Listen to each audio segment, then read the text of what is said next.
Väikesed veebipoed on mu lemmikud. Müügu nad rõivaid, kosmeetikat, ehteid, ökograami või minu poolest kumminukke. Hinnad on soodsad ja inimesed muudkui tellivad.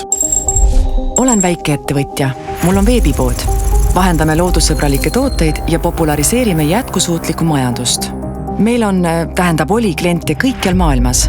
Turg aina kasvas ja laienes. Samal ajal, kui ainult Eesti tarbijad kõnetanud konkurendid tulid vaevu ots-otsaga kokku.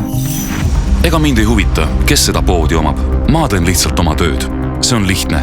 Programm skännib veebipoodide rakendusi, saates neile päringuid.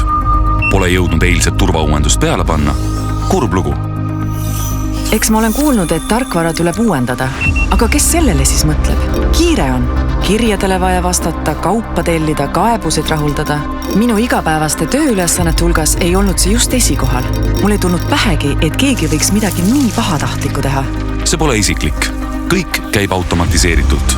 Minu ülesanne on protsess lihtsalt käima lükata. Väikesed turvaaugud on lihtsasti leitavad.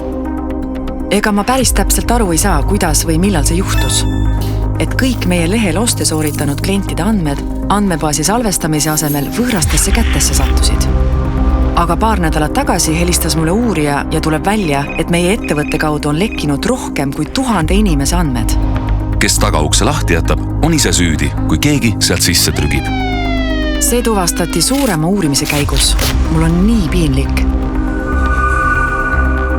Pärast uudise avalikuks tulekut läks põrgu lahti. Negatiivsed arvustused levisid nagu kulutuli. Esimesel nädalal langes müük 80%, teisel nädalal veel 60%. Ja täna pean ma otsustama, mida edasi teha. Kas uksed kinni panna või veel edasi hingitseda?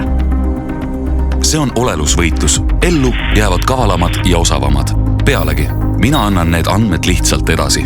Teen oma tööd ja saan sellest palka. Mis neist edasi saab, pole enam minu asi. Räägitakse, et edasi liiguvad need krediitkaardi andmed mingitele kuritegelikele organisatsioonidele.